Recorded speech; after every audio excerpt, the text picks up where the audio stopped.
Why does the micelle formation take place when soap is added to the water? Micelle formation क्यों बनती है, ठीक है। और will a micelle will be formed in other solvent such as ethanol, ठीक है। अगर हम पानी में सोप को मिक्स करते हैं और वो डस्ट के साथ मिसल बनाता है, ये मैंने पिछले एक क्वेश्चन में डिस्कस किया था मिसल कैसे बनते हैं, अभी डिटेल में मैं बताऊंगा मिसल क्या होते हैं, ठीक है। और ये इथेनॉल के साथ बन सकता है क्या? नहीं। पहली बात तो समझो कि सोप जो है, सोप का फॉर्मूला क्या है, ठीक है। जनरल फॉर्मूला हम ले लेते हैं C17H35 COONA, ये है। तो इसको अगर हम रिप्रेजेंट करते हैं तो इस तरह से जो है ये बनाया जाता है 1 2 3 4 5 6 7 8 9 10 11 12 13 और ये क्या है, सोप का स्ट्रक्चर है, ठीक है। यहाँ पर जहाँ जॉइंट दिख रहे हैं वहाँ कार्बन है, 17 कार्बन है, तो 17 मैंने इस तरह से जॉइंट बना दिया, तो 17 ये कार्बन की सीरीज है, ठीक है। तो लॉन्ग चेन्स होती हैं, लॉन्ग चेन होती है फैटी एसिड की, long chain of fatty acid, और यहाँ पर सोडियम प्रेजेंट होता है या फास्फोरस प्रेजेंट होती है, सॉरी सोडियम और पोटेशियम के जो है फैटी एसिड होते हैं। फैटी एसिड ऑफ सोडियम और potassium is known as soap. अब सोप की डेफिनेशन की तो बात कर नहीं रहे, तो अब हमें क्या है, सोप करता क्या है, सोप जो है get rid of dirt and germ, ये डस्ट को हटा सकता है, ठीक है। और जो भी ऑयल के जो कंटेंट है, जो गंदगी आपके कपड़ों पे लगे उसको हटा सकता है। क्यों? क्योंकि सोप में एक एबिलिटी होती है, स्पेशल एबिलिटी होती है टू फॉर्म मिसल। अब मिसल क्या है?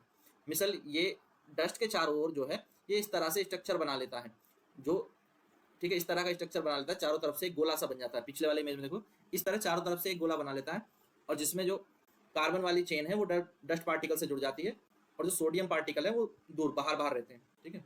सोडियम पार्टिकल यहाँ बाहर बाहर रहते हैं।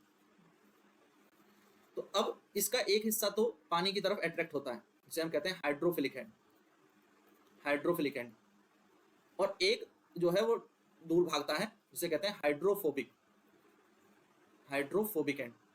अब ये जो हाइड्रोफोबिक एंड है ये तो जुड़ जाता है डस्ट से बीच में, और जो हाइड्रोफिलिक एंड है जो पानी की ओर अट्रैक्ट होता है वो दूर होता है डस्ट से, और ये इसको खींच करके जब इसके चारों ओर ये मिसल बना लेता है तो ये इसको खींच करके पानी में ले जाएगा, और जो डस्ट है वो कपड़े से अलग होकर के पानी में आ जाएगी, वाटर के अंदर आ जाएगी। तो इस तरह का एक्शन होता है। तो पहले तो मिसल बनते हैं, मिसल सेल्स सारे इकट्ठे होकर के मिसल बनाते हैं, एक छोटा सा गोला बना लेते हैं, एक टिनी स्फेयर सा बना लेते हैं, और वो टिनी स्फेयर किसके चारों ओर बनाते हैं, डर्ट या ग्रीस या जो ऑयल पार्टिकल है उसके चारों ओर, तो उसके चारों ओर बना लेते हैं। Dirt grease which is oily are attracted to the inner core of the micelle, तो वो अंदर आ जाता है मिसल के बीच में, सेंटर में, ठीक है। वाइल द आउटर स्फेयर, बाहर वाला जो हिस्सा है जो पूरा बाहर से जो है वो वाटर की तरफ अट्रैक्ट होता है, इज अट्रैक्टेड टू वाटर। तो ये डबल एक्शन जो होता है इसको हम बोलते हैं, ठीक है। ये सोप मॉलिक्यूल ही करता है, जो सोप मॉलिक्यूल है डबल एक्शन करता है, और ये बहुत यूनिक एक्शन है जिसकी वजह से जो है कपड़े साफ हो जाते हैं, ठीक है। इसमें दो एंड होते हैं, एक होता है टेल, टेल ये वाला पार्ट जो मैंने यहाँ पर बनाया इसको बोलते हैं हम टेल। दूसरा जो स्फेयर आप देख रहे हो वो हेड पार्ट होता है, ठीक है, ये होता है हेड। तो दो पार्ट होते हैं टेल और हेड। टेल जो होती है वो हाइड्रोफोबिक होती है, वो पानी से दूर भागती है, वो डर्ट से चिपक जाती है, और जो हेड होता है वो हाइड्रोफिलिक होता है, तो वो पानी की ओर भागता है, तो वो पूरा स्ट्रक्चर गोला जो है वो पानी की ओर जाता है और अपने साथ डर्ट को खींच करके ले जाता है।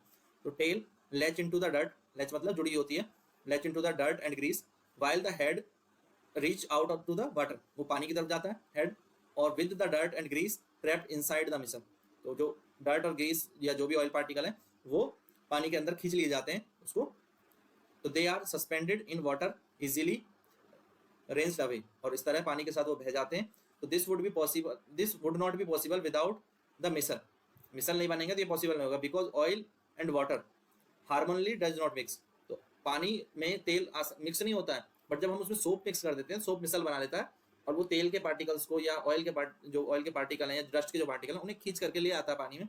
जबकि अगर हम सोप नहीं मिक्स करते या सोप का यूज नहीं करते तो ऐसा नहीं होता, ठीक है। बगैर सोप के पानी जो है नहीं खींच सकता ऑयल पार्टिकल्स को या डस्ट के पार्टिकल्स को अपने साथ। थोड़ा बहुत एक्शन तो होता है बट इतना नहीं होता कि अच्छे से कपड़े साफ हो पाते, ठीक है। अब दूसरी बात है, अगर हम एल्कोहल ले लें, इथेनॉल ले लें, तो अदर जो क्लीनिंग सॉल्यूशन है like pure alcohol can not dissolve the soap micelle, soap micelle उसमें डिजोल्व नहीं होते, therefore they can not form the micelles, soap molecule उसमें घुलेंगे नहीं तो मिसल नहीं बनेगा, मिसल नहीं बनेगा तो वो कम इफेक्टिव होंगे जो है डर्ट को रिमूव करने में या कपड़ों को क्लीन करने में, ठीक है। तो पानी की जगह आप एल्कोहल यूज करोगे तो सोप मॉलिक्यूल उसमें मिसल नहीं बना पाएगा, क्योंकि सोप के मॉलिक्यूल एल्कोहल में मिक्स नहीं हो पाते हैं, क्लियर है, क्योंकि ठीक है।